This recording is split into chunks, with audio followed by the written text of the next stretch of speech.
එක දවසක් දවල් 1:30ට විතර මේ ගාතාව කියලා අපි හැමෝම ගෙදර යන්න ඇති. හැබැයි අන්තිම වතාවට කියලා කිසි කෙනෙක්ට ගානක් නැති වෙන්නේ නැති. මං හිතනවා අපි හැමෝගෙම හිතේ තිබුණේ ඉක්මනින් ඉස්කෝලේ ඉවර කරලා නිදහසේ ජීවත් වෙන්න ඕන කියන හැඟීම විතරයි. එදා අපි හිතුවා ඉස්කෝලෙන් පස්සේ තමයි ජීවිතේ මාරම ලස්සන කාලේ තියෙන්නේ කියලා. හැබැයි අද තමයි තේරෙන්නේ අපේ ජීවිතේ තිබුණ ලස්සනම කාලය ඒ ඉස්කෝලේ කාලේ කියලා.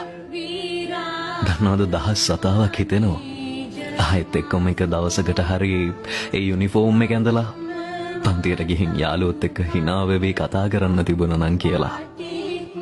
ගාතාව ඉවර වෙලා බෙල් එක වැදුන ඒ මොහොතත් එක්කම දන්නවද අපේ ජීවිතේ තිබුණ ලස්සනම නිදහසත් එතනම නතර වුණා.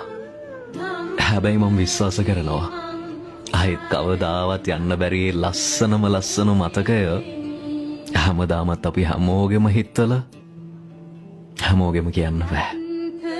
කාගෙම හරි හිතක එහෙම නැත්තම් හිත කොනක අනිවාර්යෙන්ම තනි වෙලා තියෙවි. අපේම පාසල අපේම මවවිය එදවස් අප හට නැත ආයේ